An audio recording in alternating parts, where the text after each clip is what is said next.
अगर कहानी अच्छी लगे तो लाइक, कमेंट, सब्सक्राइब जरूर करना। और चाहे तो मुझे इंस्टाग्राम पर फॉलो कर सकते हो। तो चलते हैं कहानी में अब आगे। राजस्थान में राजपूत मेंशन में आन्या नीचे डाइनिंग टेबल पर बैठ गई और बोला, आन्या, गुड मॉर्निंग दादू, पापादी, पापा, मम्मा, चाचा जी, चाची जी, अभय भाई, आदि भाई। फिर सभी बोलते हैं, दादाजी, गुड मॉर्निंग बेटा। दादी जी, गुड मॉर्निंग बेटा। आन्या के पापा, गुड मॉर्निंग गुड़िया। आन्या की मम्मी, गुड मॉर्निंग बच्चा। आन्या के चाचा जी, गुड मॉर्निंग बेटा। आन्या की चाची जी, गुड मॉर्निंग बेटा। अभय, गुड मॉर्निंग डॉल। आदि, गुड मॉर्निंग आनू। फिर सभी साथ में ब्रेकफास्ट करते हैं। फिर विजय आन्या के पापा बोलते हैं, विजय आन्या के पापा, चलो सब जल्दी से ब्रेकफास्ट कर लो, फिर हमें शेखावत विला भी जाना है। अपने पापा की बात सुनकर आन्या अपनी आंखें बंद कर लेती है, क्योंकि कल रात के वीडियो देखने के बाद उसे अद्विक के पास जाने से भी बहुत ही ज्यादा डर लग रहा था। उसने अच्छे से सोच लिया था कि वो अब अद्विक से जित न हो सके दूर ही रहेगी। देर में सभी का ब्रेकफास्ट हो जाता है, तभी पायल आन्या की मम्मी बोलती है, पायल आन्या की मम्मी, बच्चों जल्दी से रेडी होकर नीचे आ जाओ, फिर हम सब साथ में शेखावत मेंशन जाएंगे। फिर सभी अपने अपने रूम में रेडी होने के लिए चले जाते हैं। आन्या के दादा दादी का रूम। आन्या की दादी जी, आपको क्या लगता है आज क्या होगा? आन्या के दादाजी, सब अच्छा ही होगा। आन्या की दादी जी, क्या अद्विक वो बात भूल गया होगा? आन्या की दादी की बात सुनकर आन्या के दादाजी एक गहरी सांस लेकर बोलते हैं, आन्या के दादाजी, अगर अद्विक वो बात भूल गया होता तो वो उन लड़कों को इतनी बुरी तरीके से नहीं मारता। उसे सब कुछ याद है। आन्या की दादी जी, पायल को कैसे समझाएं हम? वो हमारी बात कभी नहीं मानेगी। आपको अच्छे से पता है ना कितनी ही मिन्नतों के बाद आन्या पैदा हुई थी। आन्या के दादाजी, जानता हूँ, पर पायल को समझना ही होगा। तुम अच्छे से जानती हो ना अद्विक बहुत ही जिद्दी है। आन्या की दादी जी, हाँ पता है, पर वो दिल का बुरा नहीं है। वो बहुत ही प्यारा बच्चा है। मुझे तो अद्विक बहुत ही ज्यादा पसंद है। आन्या के दादाजी, अंडर्स मुझे भी। अब तो विजय आन्या के पापा की पायल को समझा सकता है, क्योंकि पायल आन्या की मम्मी सिर्फ और सिर्फ विजय आन्या के पापा की ही बात सुनती है। आन्या की दादी जी, सही कहा आपने। फिर आन्या के दादाजी और दादी जी दोनों ही रेडी होने लगते हैं। विजय आन्या के पापा और पायल आन्या की मम्मी का रूम। पायल आन्या की मम्मी, बच्चा आन्या को साथ में लेके जाना जरूरी है क्या? पायल आन्या की मम्मी की बात सुनकर विजय आन्या के पापा हैरानी से पायल आन्या की मम्मी को देखकर बोलते हैं, विजय आन्या के पापा, हाँ जरूरी है, क्योंकि गुड़िया हमेशा से ही ओमकार और उनकी फैमिली से मिलना चाहती थी। पायल आन्या की मम्मी पर पायल आन्या की मम्मी इतना ही बोल पाती है कि विजय आन्या के पापा उसके दोनों हाथों को पकड़कर सोफे पर बैठाकर खुद उसके बाजू में बैठकर बोलते हैं, विजय आन्या के पापा, तुम इतना क्यों डर रही हो? गुड़िया वहां पर बिल्कुल सेफ है। पायल आन्या की मम्मी, मैं जानती हूँ, पर वो अद्विक में नहीं चाहती कि बच्चा आन्या उससे मिले। विजय आन्या के पापा, चिंता मत करो, अद्विक हमेशा काम के सिलसिले में ज्यादातर घर से बाहर ही रहता है। वो राजस्थान का हुकुमसा होने के साथ साथ राजस्थान का नंबर 1 बिजनेसमैन भी है। तुम फालतू में अद्विक को गलत समझ रही हो। मैं जानता हूँ उसके काम करने का तरीका बहुत ही अलग है, पर वो दिल का बुरा नहीं है। वो अपने परिवार के लिए कुछ भी कर सकता है। एक बार तुम उस पर भरोसा तो करके देखो, वो तुम्हें निराश बिल्कुल भी नहीं करेगा। पायल आन्या की मम्मी, अंडर्स मैं जानती हूँ वो अच्छा है, पर मुझे उसके काम से बहुत ही डर लगता है। विजय आन्या के पापा, वो ऐसा ही है, उसे कोई नहीं बदल सकता है। चलो अब जल्दी से रेडी हो जाओ। फिर दोनों रेडी होने लगते हैं। आन्या का रूम। इस वक्त आन्या क्लोजेट रूम से अपने कपड़े लेकर वॉशरूम में जा रही थी। थोड़ी देर बाद वो वॉशरूम से बाहर निकलकर आई और ड्रेसिंग टेबल के सामने आकर खड़ी हो गई। इस वक्त उसने येलो कलर का एक छोटा सा स्टेप वाला क्रॉप टॉप पहना हुआ था जो कि उसके पेट के काफी ऊपर तक ही था, जिससे उसका पूरा पेट साफ साफ दिखाई दे रहा था। साथ में उसने एक येलो कलर का प्लाजो पहना हुआ था और टॉप के ऊपर से जैकेट पहना हुआ था। इस वक्त उसका जैकेट एक पतली सी डोरी से बंधा हुआ था। उसने अपने काले घने लंबे रेशमी थाई तक आते बालों में हाफ क्लचर लगा लेती है। फिर कानों में छोटी छोटी सी ईयरिंग, राइट हाथ में ब्रेसलेट, दूसरे हाथ में घड़ी, माथे पर येलो कलर की बिंदी, चेहरे पर हल्का सा मेकअप, पैरों में फ्लैट वाले येलो कलर के स्लीपर्स। पूरी तरीके से रेडी होने के बाद आन्या ने एक नज़र खुद को मिरर में देखा। तभी उसे ऐसा लगा जैसे कोई उसके कपड़े नीचे से खींच रहा था। उसने नीचे देखा तो पीटर उसके प्लाजो को अपने मुंह में लेकर खींच रहा था। दे से कुछ बोलना चाहता हो। आन्या नीचे झुककर उसको अपनी गोद में उठा लेती है और बोलती है, आन्या अंडस को पीटर ज्यादा मस्ती मत करना, मैं जल्दी ही वापस आ जाऊंगी। टाइम पर अपना खाना खा लेना और सो जाना, ठीक है? इतना बोलकर आन्या उसके माथे पर एक किस कर देती है। पर कोई था जिसे आन्या का पीटर को किस करना बिल्कुल भी अच्छा नहीं लगा। ये और कोई नहीं अद्विक ही था जो कि अपनी आंखें सर्द किए ही आन्या को घुरे जा रहा था। इस वक्त उसके दोनों हाथों की मुठ्ठियां कसी हुई थी जैसे उसे बहुत ही गुस्सा आ रहा हो। वो एक ठंडी आह भर कर बोलता है, अद्विक अंडस को बेबी गर्ल लगता है, आज तुम पर अपनी मोहर लगानी ही पड़ेगी। इतना बोलकर वो सरकास्टिकल वे में मुस्कुराने लगता है। अब आगे। राजस्थान में शेखावत मेंशन में अद्विक का रूम।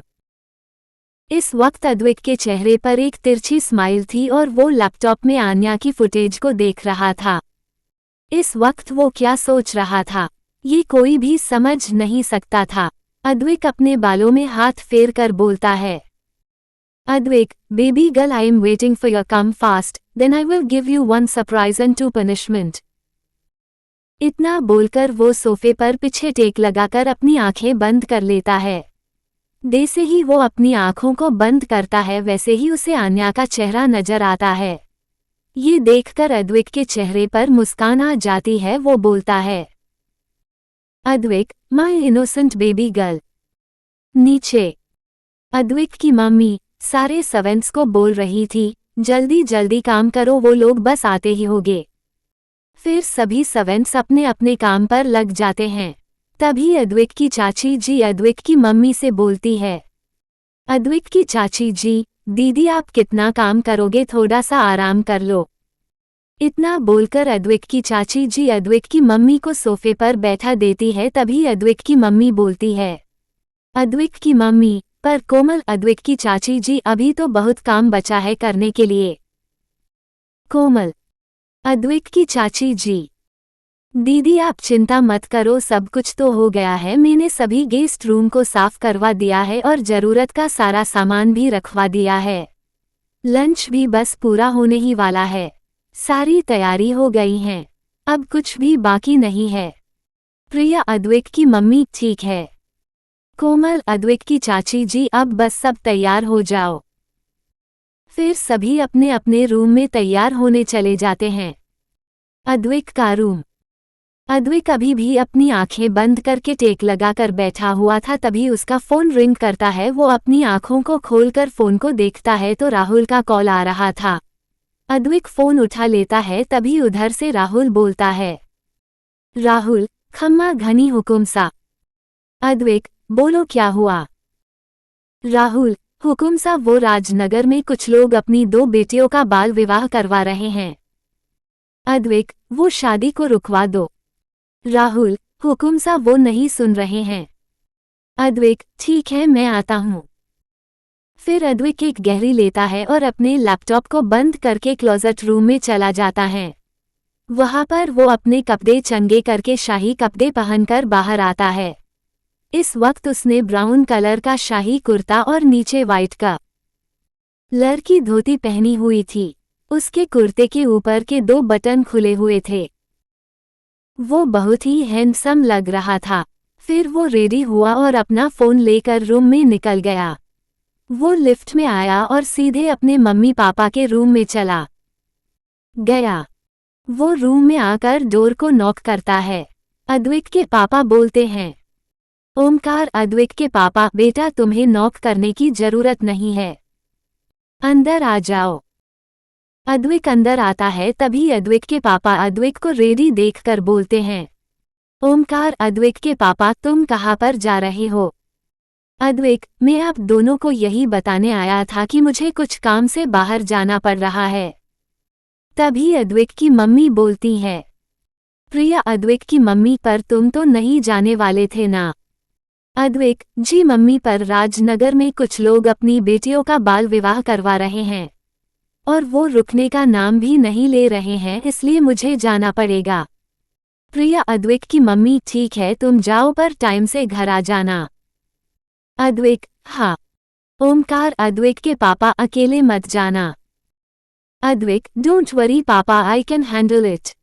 ओमकार, अद्विक के पापा, I know my son but we are worried about you, especially your mom. Advik अपने मम्मी पापा के पैर छुए कर बोलता है, अद्विक, डोंट वरी, मैं जल्दी आ जाऊंगा। इतना बोलकर अद्विक चला जाता है। अद्विक के जाने के बाद उसके मम्मी पापा रेडी होकर नीचे आ जाते हैं। इस वक्त सभी रेडी होकर नीचे हॉल में आ गए थे। अद्विक भी जल्दी से घर के बाहर आया। राहुल ने जल्दी से कार का डोर खोला। अद्विक अपनी कार में बैठ गया। राहुल भी जल्दी से बैठ गया और अद्विक की कार राजनगर के लिए निकल गई। राजपूत मेंशन में सभी रेडी होकर शेखावत विला के लिए निकल गए। करीब 30 घंटे में वो सब शेखावत विला आ गए। सभी अंदर आए। अद्विक के पापा, मम्मी, चाचा, चाची, करण और सोनम के आन्या के दादा दादी जी के पैर छुएकर आशीर्वाद लिया। फिर आन्या के पापा, मम्मी, चाचा, चाची, आन्या, अभय और आदि ने अद्विक के दादा के पैर छुएकर आशीर्वाद लिया। फिर सभी सोफे पर बैठ गए।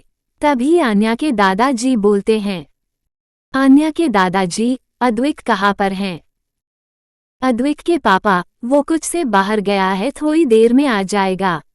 आन्या के दादाजी, ठीक है। तभी ओमकार, अद्विक के पापा, आन्या के पापा को बोलते हैं, ओमकार, अद्विक के पापा, हमें अपनी कुकू आन्या से नहीं मिलवाएगा? ओमकार जी की बात सुनकर आन्या के पापा हंसकर बोलते हैं, आन्या के पापा, मिलवाता हूँ। फिर वो आन्या का हाथ पकड़कर अद्विक के दादाजी के पास लाकर बोलते हैं, दादाजी ये है आन्या। आन्या उनके गले से लग जाती है।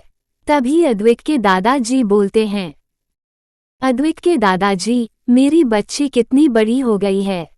आन्या के पापा, जी दादाजी, आन्या 18 साल की हो गई है। फिर आन्या ओमकार जी के पास जाकर उनके पैर छुएकर बोलती है, आन्या अंकल, मैं आपसे बहुत ही टाइम से मिलना चाहती थी, पर आज फाइनली आपसे मिल लिया। अद्विक के पापा आन्या को उठाकर बोलते हैं, ओमकार, अद्विक के पापा, बेटा घर की बेटियां पैर नहीं छूती है, गले लगती है। इतना बोलकर ओमकार, अद्विक के पापा आन्या को अपने गले से लग लेते हैं। फिर आन्या उनसे अलग होकर बोलती है, आन्या, मैंने आपको बहुत ही मिस किया। ओमकार, अद्विक के पापा, हमने भी आपको बहुत मिस किया बेटा। फिर आन्या अद्विक की मम्मी के पैर छूने जाती है तो अद्विक की मम्मी उसको बीच में ही रोककर बोलती है, प्रिया, अद्विक की मम्मी, नहीं बेटा।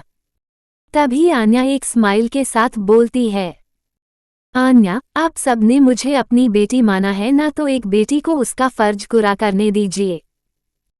इतना बोलकर आन्या प्रिया, अद्विक की मम्मी के पैर छू लेती है।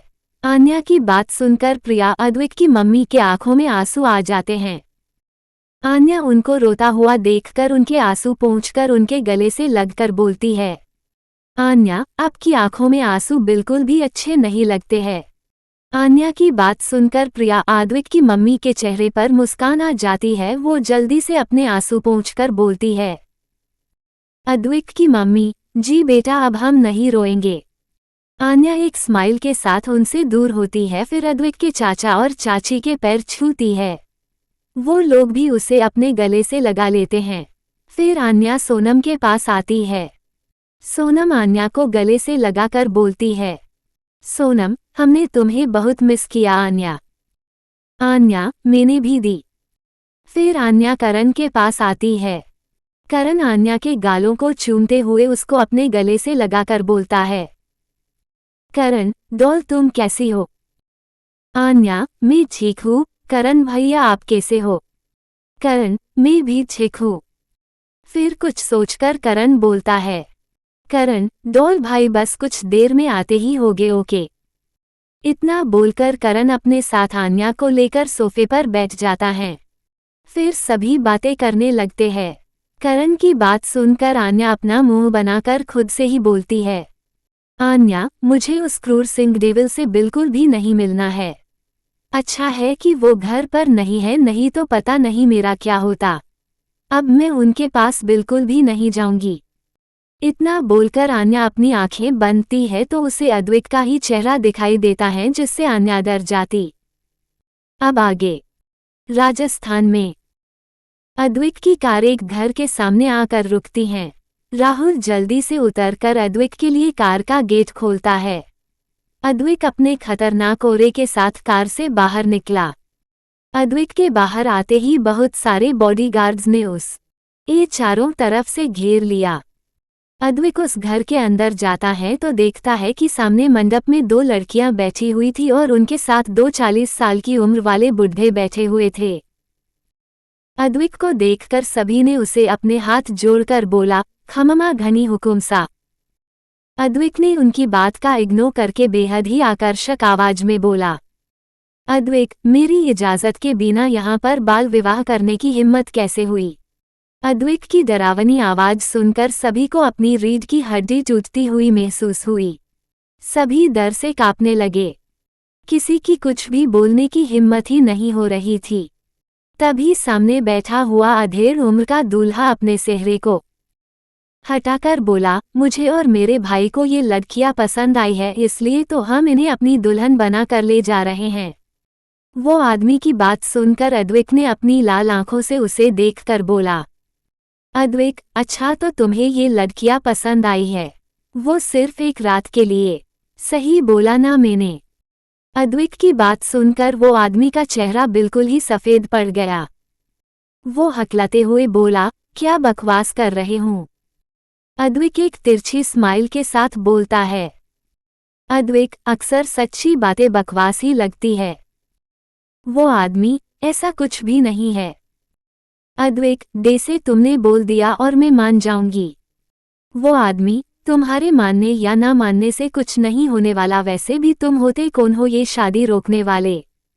वो आदमी की बात सुनकर अद्विक एक चेयर पर अपने एक पैर पर दूसरा पैर डाले बैठ गया। फिर वो बोलता है, अद्विक अगर पता होता कि मैं कौन हूं तो हम ये गलती से भी नहीं करते। वो आदमी, चल चल बातें मत बना, सीधा सीधा बता कि तू कौन है और किस हक से ये शादी रोक रहा है। वो आदमी की बात सुनकर राहुल अपना माथा पीट लेता है और अपने मन में बोलता है, राहुल अपने मन में, लगता है इस बुढ़े को बहुत जल्दी है ऊपर जाने के लिए, तभी तो ये हुकुम सा से ऐसी बातें कर रहा है। अब तक अद्विक के चेहरे पर जो एक तिरछी मुस्कान थी और उस आदमी की बात सुनकर चली जाती है और उसका चेहरा सर्द हो जाता है। वो अपनी सर्द आवाज में बोलता है, अद्विक राजस्थान का हुकुम सा और पूरे राजस्थान में सिर्फ और सिर्फ मेरी हुकूमत चलती है। मेरी इजाजत के बिना एक पत्ता भी नहीं हिलता है और तुम यहाँ पर शादी कर रहा है। अद्विक की बात सुनकर वो आदमी हंसते हुए बोलता है, तू कुछ भी है तो क्या तू ये शादी रोक नहीं सकता है? वैसे भी हमने इन लड़कियों की कीमत दी है इसके माँ बाप को, इसलिए ये शादी तो होकर ही रहेगी चाहे कुछ भी हो जाए। तू जानता नहीं कि मैं कौन हूँ? वो आदमी की बात सुनकर अद्विक अपने सर पर अपनी उंगली फेर कर बोलता है, अद्विक मुझे जानना भी नहीं है कि तुम कौन हो। अद्विक की बात सुनकर वो आदमी हंसते हुए बोलता है, क्यों क्या हुआ, डर लग रहा है? बच्चे हो बच्चे बनकर ही रहो समझे। मुझसे उलझो मत समझे, नहीं तो तुम्हारी फैमिली का नमो निशान मिटा दूंगा। वो आदमी की बात सुनकर इस बार राहुल अपनी गर्दन ना हिलता है और अपने मन में बोलता है। राहुल अपने मन में, यार एक तो आज हुकुम सा सुबह से ही बहुत खुश है क्योंकि आन्या मैडम घर आ रही है और इसने उनका पूरा मूड ही खराब कर दिया। अब इसने सोते हुए शेर को ललकारा है, पता नहीं आज इसका क्या होगा। अद्विक, तुम मेरी फैमिली को मारना तो दूर उनके पास भी भटक नहीं सकते हो क्योंकि आज तुम्हारा आखिरी दिन है। इससे पहले कि वो आदमी कुछ और बोलता वहां पर 3 गोलियों के चलने की आवाज आती है। सभी अपने कान पर हाथ रख लेते हैं। कुछ देर के लिए पूरा सन्नाटा छा जाता है, तभी सब अपनी आंखें खोलकर देखते हैं कि वो आदमी जमी न पर लुढ़का हुआ था और अद्विक के हाथों में गन थी। अपने भाई को मरा हुआ देखकर दूसरा दूल्हा खड़ा होता है और गुस्से से चिल्लाकर बोलता है, तेरी इतनी हिम्मत कि तूने मेरे बड़े भाई को मार दिया। वो आदमी की तेज आवाज सुनकर अद्विक अपने कान पर हाथ रखकर एकदम धीरे से बोलता है, अद्विक बस करो, इतना चिल्ला क्यों रहे हो? वैसे भी इतनी देर से तुम्हारे भाई ने मेरा दिमाग खराब कर रखा है और अब तुम भी शुरू मत हो जाना। मुझे बिल्कुल भी पसंद नहीं कि कोई मेरे सामने ऊंची आवाज में बात करे। इतना बोलकर अद्विक दूसरे आदमी को भी गोली मार देता है। इसी के साथ दोनों आदमी मारे गए। तभी अद्विक उन दिनों लड़कियों के माता पिता के तरफ देखकर बोलता है, अद्विक अगली बार से ऐसा कुछ भी हो तो सबसे पहले मुझे पता होना चाहिए। माता पिता अपने दोनों हाथों को जोड़कर बोलते हैं, शुक्रिया हुकुम सा हमारी बेटियों को बचाने के लिए। अद्विक खड़ा होकर उनके हाथों को पकड़कर नीचे करके बोलता है, अद्विक ये आप क्या कर रहे हो? बड़ों के हाथ सिर्फ आशीर्वाद देने के लिए होते हैं, अपने से छोटे के सामने हाथ जोड़ने के लिए नहीं। माता पिता, उन्होंने हमें गन की नोक पर शादी के लिए राजी किया था, इसलिए हम कुछ नहीं कर पाए। अद्विक आप टेंशन मत लीजिए, मेरे होते हुए ऐसा कुछ नहीं होगा। अब से आपकी दोनों बेटियां बिल्कुल सुरक्षित है। इतना बोलकर अद्विक उन दिनों लड़कियों के पास जाता है। वो दोनों लड़कियां दिखने में 15-16 साल की ही लग रही थी। अद्विक दोनों के सर पर हाथ रखकर बोलता है, अद्विक अब तुम दोनों को डरने की जरूरत नहीं है, सब कुछ ठीक हो गया है। इतना बोलकर अद्विक राहुल को कुछ इशारा करता है तो राहुल बॉडीगार्ड्स को बोलता है, राहुल इस दोनों की लाशों को ठिकाने लगा दो। फिर बॉडीगार्ड्स दोनों की लाशों को वहां से ले जाते हैं। तभी अद्विक का फोन रिंग करता है। अद्विक देखता है कि उसकी मॉम का कॉल आया है। अद्विक कॉल उठाता है, उधर से अद्विक की मम्मी बोलती है, प्रिया अद्विक की मम्मी, बेटा कितना टाइम लगेगा? विजय भैया की फैमिली आ गई है कब से? अपनी मम्मी की बात सुनकर अद्विक अपनी नॉर्मल आवाज में बोलता है, अद्विक मैं बस आ ही रहा हूँ। प्रिया अद्विक की मम्मी, ठीक है। फिर कॉल कट हो जाता है। फिर अद्विक वहां से बाहर निकलकर अपनी कार में बैठ जाता है और शेखावत विला के लिए निकल जाता है। अब आगे राजस्थान में शेखावत मेंशन में इस वक्त सभी डाइनिंग टेबल पर बैठकर लंच कर रहे थे। करण, सोनम, आदि, अभय और आन्या आपस में बातें कर रहे थे और सभी घर वाले भी अपनी अपनी बातें करते हुए लंच कर रहे थे। कुछ देर बाद सभी ला लंच हो जाता है। सभी बड़े फिर से हॉल में आकर बैठ जाते हैं और बातें करने लगते हैं। इधर करण बोलता है, करण चलिए ना सभी साथ में मस्ती करते हुए एक अच्छी सी मूवी देखेंगे। आदि खुश होते हुए बोलता है, आदि हाँ हाँ क्यों नहीं। अभय, मेरा मूड नहीं है। अभय की बात सुनकर सभी आन्या को अपनी उम्मीद भरी नजरों से देखते हैं क्योंकि आन्या अभय की लाडली थी और वो उसकी एक भी बात को इग्नोर नहीं करता था। तभी आन्या सभी की उम्मीद भरी नजरों को अच्छे से समझकर अभय का हाथ पकड़कर बोलती है, आन्या भाई प्लीज चलिए ना। आन्या की बात सुनकर अभय मना नहीं कर पाया और आन्या के गाल पर चूमकर बोलता है, अभय मेरी डॉल के लिए कुछ भी। अभय की बात सुनकर आन्या के चेहरे पर मुस्कान आ जाती है। अभय को मानता हुआ देखकर सभी खुश हो जाते हैं। तभी सोनम बोलती है, सोनम ठीक है, फिर मैं खाने के लिए कुछ स्नैक्स बुलवा लेती हूँ। फिर सोनम एक मेड को बोलती है, सोनम अपना खाने के लिए स्नैक्स और पीने के कोल्ड ड्रिंक्स थिएटर वाले रूम में ले आना। सोनम की बात सुनकर मेड अपनी गर्दन हाँ में हिलाकर यहाँ से चली जाती है। फिर सभी थिएटर वाले रूम में चले जाते हैं। तभी करण अपना सर खुजाकर बोलता है, करण हम मूवी देखने के लिए तो आ गए, पर अब मूवी कौन सी देखेंगे? तभी आन्या बोलती है, आन्या जुमांजी मूवी।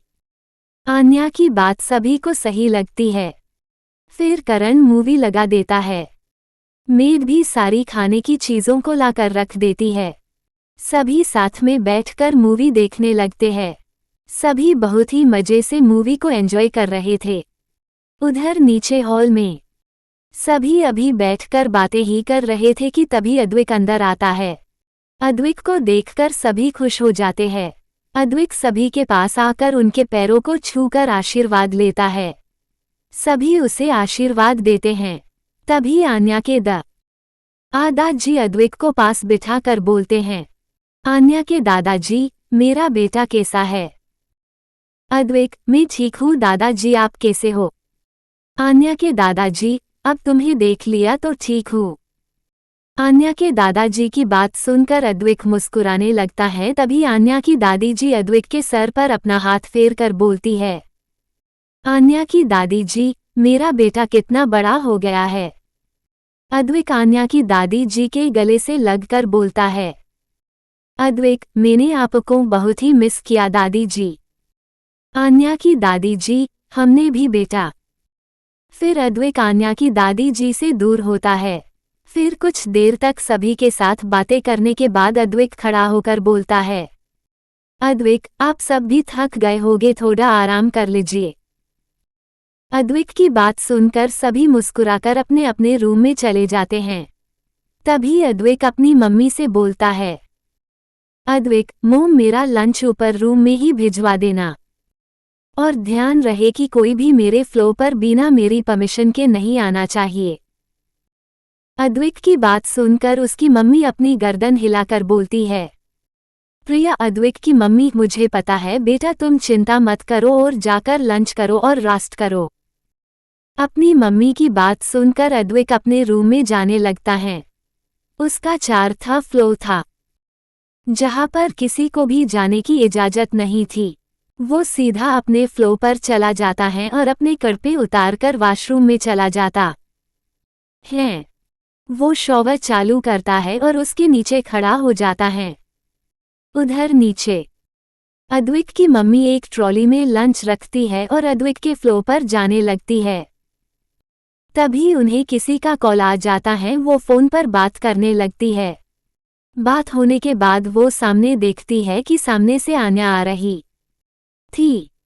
आन्या को देखकर प्रिया अद्विक की मम्मी के चेहरे पर एक प्यारी सी स्माइल आ जाती है। वो आन्या के पास जाकर उसको बोलती है, प्रिया अद्विक की मम्मी, आन्या बेटा क्या तुम मेरा एक काम करोगी? आन्या एक प्यारी सी स्माइल के साथ अपनी क्यूट सी आवाज में बोलती है, आन्या जी आंटी बोलिए। प्रिया अद्विक की मम्मी, बेटा क्या तुम ये लंच अद्विक को सेकर आ जाओगी? अद्विक की मम्मी की बात सुनकर आन्या की आंखें बड़ी हो जाती है। वो धीरे से बोलती है, आन्या मैं। प्रिया अद्विक की मम्मी, जी बेटा वो क्या है ना, मैं ही अद्विक के लिए लंच लेकर जा रही थी, पर मुझे अब कुछ जरूरी काम आ गया है, इसलिए मुझे जाना होगा। तो प्लीज बेटा ये लंच अद्विक के रूम में तुम लेकर चली जाओ। उसका रूम 4था फ्लो पर है। इतना बोलकर अद्विक की तरह प्यार से आन्या के माथे पर किस करके वहां से चली जाती हैं। आन्या तो बस हैरानी से अद्विक की मम्मी को जाते हुए देख रही थी। फिर उसका मुंह बन गया और वो बोलती है, आन्या क्या यार, अच्छा खासा मैं अपने रूम में जाकर रेस्ट करती। एक तो सब वही थिएटर में ही मूवी देखते हुए सो गए। मुझे तो वहां पर नींद भी नहीं आ रही थी, सोचा था रूम में जाकर सो जाऊंगी, क्योंकि मैं बहुत ही ज्यादा थक गई हूँ। पर अब मुझे आंटी ने कहाँ फंसा दिया। अब मुझे उस क्रूल डेविल के लिए लंच लेकर जाना पड़ेगा। सोचा था डेविल से दूर रहूंगी, पर अब क्या करूं, कुछ समझ नहीं आ रहा है। तभी आन्या फ्रस्ट्रेटेड होकर बोलती है, ओ लॉर्ड कृष्णा, आपने मुझे कहाँ पर फंसा दिया। अगर उस डेविल के पास गई तो वे मुझे नहीं जाने देंगे। ऊपर से जब से मैंने वो वीडियो देखा है तब से मुझे उस डेविल के पास जाने से और भी ज्यादा डर लग रहा है। फिर वो अपनी रोनी सी सूरत बनाकर बोलती है, क्या क्यों, कुछ समझ नहीं आ रहा है। किसी और को भी बोल नहीं सकती।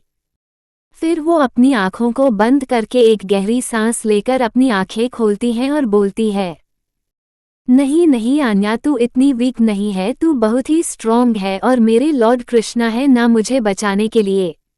मैं जल्दी से ये लंच डेविल के रूम में रख कर निकल जाऊंगी। इतना बोलकर वो जल्दी जल्दी से 4th फ्लोर पर जाने लगती है। वो लिफ्ट से जा रही थी। लिफ्ट सीधी 4th फ्लोर पर आकर रुकती है।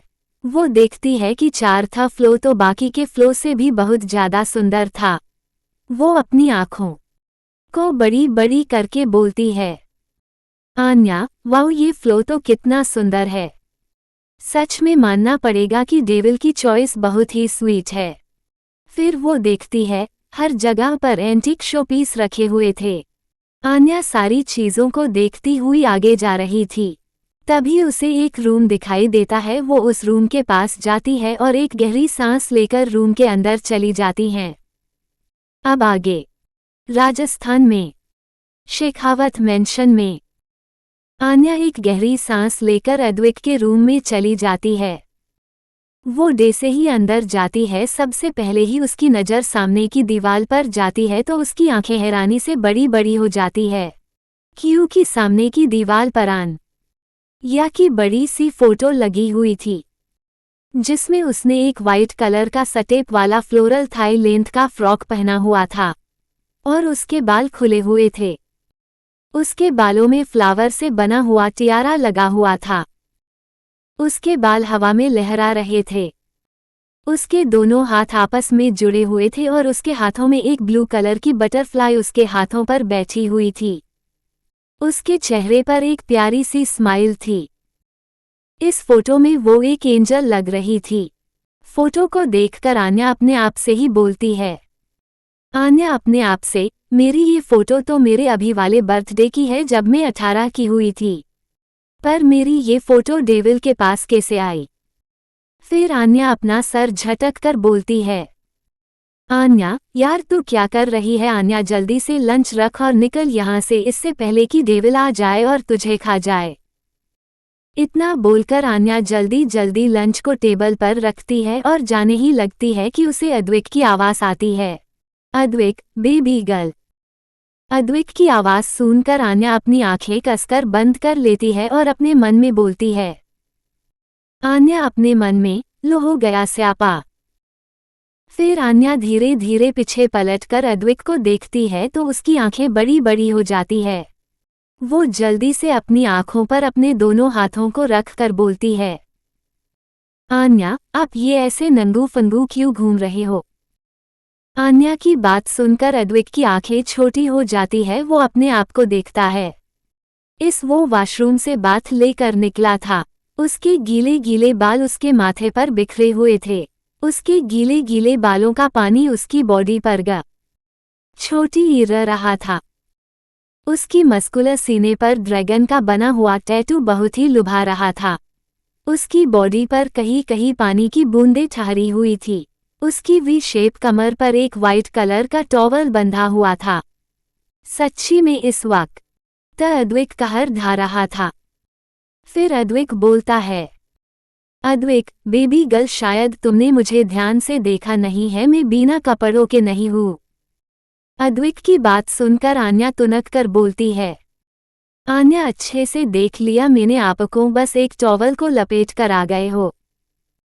अद्वैत यही तो मैं बोल रहा हूँ बेबी गर्ल की मैंने टॉवल लपेटी हुई है, तो तुम मुझे देख सकती हो। अद्वैत की बात सुनकर आन्या झट से बोलती है, आन्या नहीं नहीं बिल्कुल नहीं, मुझे आपको ऐसे नंगू फंगू नहीं देखना है। अद्विक, क्यों नहीं देखना है? I am your boyfriend baby girl, तुम मुझे देख सकती हो। आन्या, मैंने कहा ना मुझे आपको नहीं देखना और आप मेरे बॉयफ्रेंड नहीं हो। आन्या की बात सुनकर अद्विक की आंखें सर्द हो जाती है। वो एक ट्राउजर पहनकर बोलता है, अद्विक, तुम्हें अपनी बोली हुई बात पर रिग्रेट होगा बेबी गर्ल। आन्या, नहीं होगा, अब मैं जा रही हूँ। इतना बोलकर आन्या जैसे ही डोर के पास पहुंची और अपने एक हाथ से डोर के हैंडल को पकड़ा, वैसे ही उसे अपनी कमर पर किसी के ठंडे ठंडे हाथ महसूस होते हैं। वो एकदम से घबरा जाती है। उसके दिल की धड़कन तेज चलने लगती है। वो समझ जाती है कि अब वो नहीं बच सकती है। तभी अद्विक एक झटके से ही आन्या को अपनी तरफ करके उसको डोर से सटा देता है। आन्या हैरानी से अद्विक को देखे जा रही थी। उसकी आंखों में डर साफ साफ दिखाई दे रहा था। तभी अद्विक एक हाथ उसकी कमर में डालकर दूसरे हाथ से उसके बालों को कान के पीछे करके उसके कान में अपनी गर्म सांस छोड़कर बोलता है, अद्विक, बिना अपने हाथों से खाना खिलाए तुम यहाँ से नहीं जा सकती बेबी गर्ल। अद्विक की इतनी गहरी सांस को महसूस करके आन्या को अपनी बॉडी में कुछ फील होने लगता है। वो अपनी लड़खड़ाती हुई आवाज में बोलती है, आन्या, मामा मैं आपको अपने हाथों से खा खाना का कैसे खा खिला सकती हूँ। अद्विक एक स्माइल के साथ उसके चेहरे को ऊपर करके उसकी आंखों में देखकर बोलता है, अद्विक, मुझे तुम्हारे हाथों से ही खाना खाना है। बिना खान खिलाए तुम नहीं जा सकती baby girl, now choice is yours. इतना बोलकर अद्विक सोफे पर जाकर बैठ जाता है। अद्विक के दूर जाने से आन्या एक चैन की सांस लेती है, फिर एक नज़र अद्विक को देखती है जो कि उसे ही अपनी गहरी आंखों से देखे जा रहा था। आन्या रोनी सी शक्ल बनाकर अपने आप से ही बोलती है, आन्या, लॉर्ड कृष्णा, ये आपने मुझे कहाँ पर फंसा दिया? बिना मेरे हाथों से खाना खाए ये डेविल मुझे जाने नहीं देगा। अब मुझे खाना खिलाना ही पड़ेगा। फिर आन्या धीरे धीरे कदमों से सोफे के पास आती है और अद्विक से दूर होकर बैठ जाती है और एक प्लेट में खान सर्व करने लगती है। फिर वो दूर से ही अद्विक के सामने खाने का एक बाइट करती है। अद्विक आन्या का हाथ पकड़कर अपने थोड़ा करीब करके बोलता है, अद्विक, बेबी गर्ल, थोड़ा करीब से खाना खिलाओ। इतना बोलकर वो बाइट खा लेता है और आन्या की उंगली पर किस भी कर देता है। आन्या तो बस अपनी आंखें नीचे करके अद्विक को खाना खिला रही थी, क्योंकि अद्विक ने सिर्फ नीचे एक ट्राउजर पहना हुआ था और ऊपर कुछ भी नहीं पहना हुआ था, और ऊपर से उसका वो ड्रैगन का टैटू देख देख कर आन्या को डर लग रहा था। ऐसे ही करते करते आन्या ने अद्विक को खाना खिला दिया। फिर अद्विक ने एक बेल बजाई तो एक मेड आकर वो खाने की ट्राली लेकर ली गई। तभी आन्या जल्दी से खड़ी होती है और जाने लगती है। आन्या को जाता देखकर अद्विक की आंखें छोटी हो जाती है। वो आन्या का हाथ पकड़कर एक झटके से ही अपनी तरफ खींच लेता है, जिससे आन्या सीधे अद्विक की गोद में आकर बैठ जाती है। अचानक से अद्विक के ऐसा खींचने से आन्या का सर अद्विक के सीने से जाकर लग जाता है, तो उसकी एक आह निकल जाती है। वो अपने सर को सहलाती है।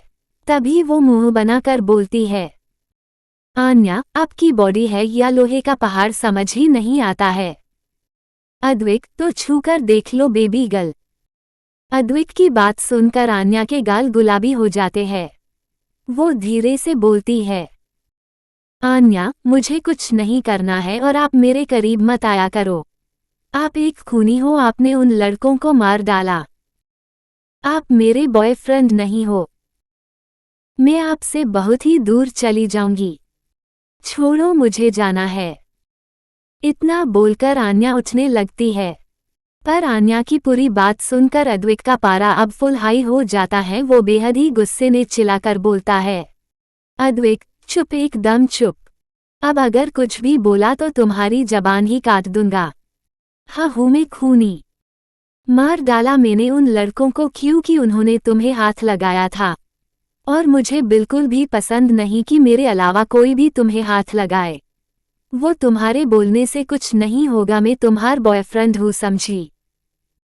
और खबरदार, अगर मुझसे दूर जाने की गलती की तो मुझसे बुरा कोई नहीं होगा। मैं तुमसे अच्छे से बात कर रहा हूँ, इसका मतलब ये नहीं कि तुम कुछ भी बोलोगी और करोगी। अगर कहानी अच्छी लगे तो लाइक, कमेंट, सब्सक्राइब जरूर करना। और चाहे तो मुझे इंस्टाग्राम पर फॉलो कर सकते हो। तो मिलते हैं अगले पाठ में।